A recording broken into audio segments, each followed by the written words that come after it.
Kalau misalnya kita melihat dari sisi pergerakan pasar, jadi sebenarnya untuk saat ini di luar sentimen dari MSCI, Moody's, S&P, terus juga Fitch gitu my friends ya, tambahan dari sisi tensi geopolitik yang belum mereda sampai dengan sekarang, itu tidak hanya memberikan efek negatif ke pasar saham di Indonesia aja, tapi memang seluruh dunia ya, jadi secara globalnya memang terkena imbasnya.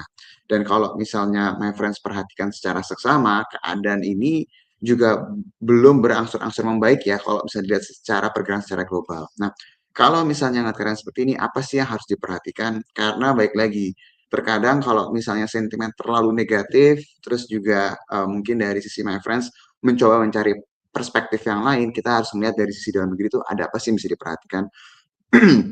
Yang pertama, kalau misalnya kita lihat dari data statistik kemarin, tadi seperti yang sudah dijelaskan sebelumnya, nilai transaksi ini emang tergolong sangat rendah sekali bila dibandingkan beberapa minggu yang lalu atau mungkin setelah pengumuman dari sisi MSCI ya, my friends ya.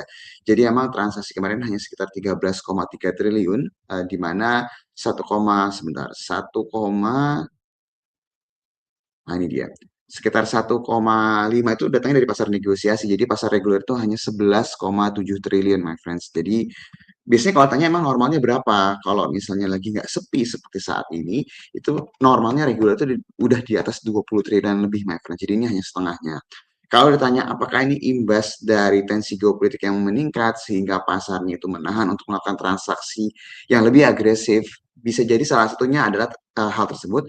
Tapi ini adalah hal yang normal ketika kita menuju liburan Lebaran, ya. Ya karena libur Lebaran kan panjang, lebih dari seminggu ya, sorry, hampir 2 minggu.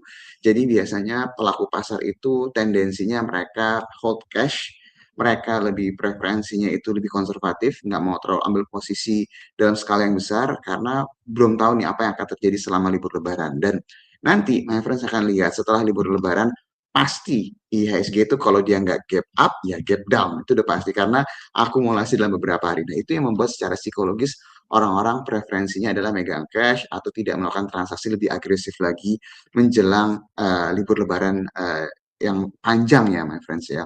Nah, kalau misalnya ngelihat dari sisi pergerakan beberapa hari terakhir, ketika nilai transaksi ini tergolong rendah, sebenarnya tidak terlihat ada sesuatu yang sifatnya surprise ya, my friends ya.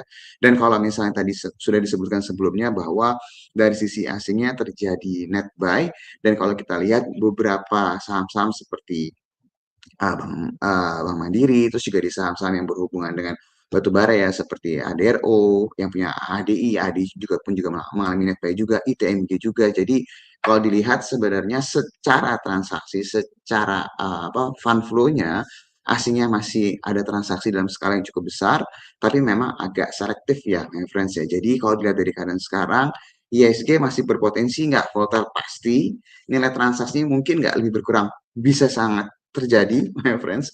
Tapi untuk saham-saham tertentu itu pasti masih akan ada mendapatkan fund flow ya dari keadaan sekarang.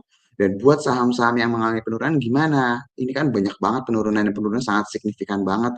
Dalam beberapa minggu aja itu udah sangat signifikan sekali. Seperti yang pernah kita bahas sebelum-sebelumnya, yang mau kita tunggu saat ini adalah satu, rilis dari laporan keuangan 2025. Ini due date-nya di akhir Maret ini. Jadi setelah Lebaran kita akan banyak banget melihat emiten-emiten yang rilis laporan keuangan, dan yang paling penting itu adalah di kuartal 1 2026 hasilnya seperti apa, di mana kita akan tahu di bulan April. Jadi setelah libur Lebaran ini kita akan banyak banget dapat informasi terkait kinerja laporan keuangan 2025 dan juga 2026 kuartal 1 seperti apa. Ingat, kuartal 1 2026 ini sangat penting sekali karena biasanya akan dijadikan acuan untuk para pelaku pasar, terutama pengelola dana, kira-kira nanti 2026 ini akan seperti apa, karena normalnya akan mulai terefleksi dari kinerja keuangan kuartal 1 2026. Mereka yang kasih surprise, mereka yang bagus secara performa, berpotensi bisa mendapatkan fund flow. Jadi kalau misalnya, aduh ini kok nggak gerak-gerak, sahamnya tambah turun gitu ya, agak sedikit bersabar, karena normalnya surprise itu bisa akan terjadi ketika rilis kuartal 1 2026. Itu dari pergerakan pasar ISG, ya apa yang harus diperhatikan ya my friends ya, jadi nggak perlu terlalu khawatir untuk liburan panjangnya. Nah terus ketika marketnya seperti ini,